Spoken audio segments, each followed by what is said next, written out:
Okay, friends, we're going to get right into it. I have a stack of copy paper here, copy weight paper, like 20 pound. It's like 5 sheets, but that doesn't really matter. What I'm demonstrating today is what I'm calling the twin hole pamphlet stitch. And I'm calling it that because even though it's 4 holes, it is unlike what I see as the common 4-hole pamphlet stitch on the internets. So for this, I went ahead and I made 4 holes, but basically you just do your 3 holes like you're doing a 3-hole pamphlet stitch. So we got one here, and then one in the middle. And then this last one is a twin, so you want one just right next to it. You probably see where I'm going. But if this stitch has a name, or this, particular way of doing it has a name, please let me know. But you're just going to do this just like you're doing a 3-hole pamphlet stitch until we get to the end. You're going to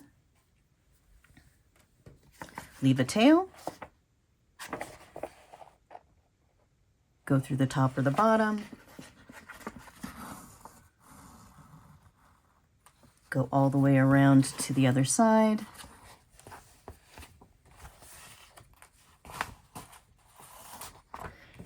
and so we have our tail here. Now we're just going to come through the 4th hole and hopefully it comes out on the other side of this main line. So here and I'm a little shaky this morning, and here.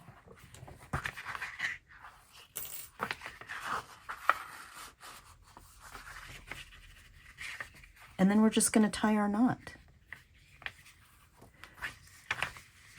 So it's the 3-hole pamphlet stitch, but you make 2 holes as the 3rd hole, twinsies.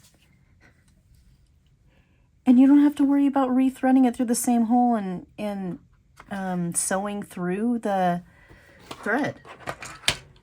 It appears like I've done a few of these now, and it appears like it is holding just fine. It's as strong as the 3-hole pamphlet stitch, and it is really the same size knot. So that's what I'm doing now. If you've done this before, let me know. If it has a name, let me know. Otherwise, thanks for going on this adventure with me, and I will see you in the next one.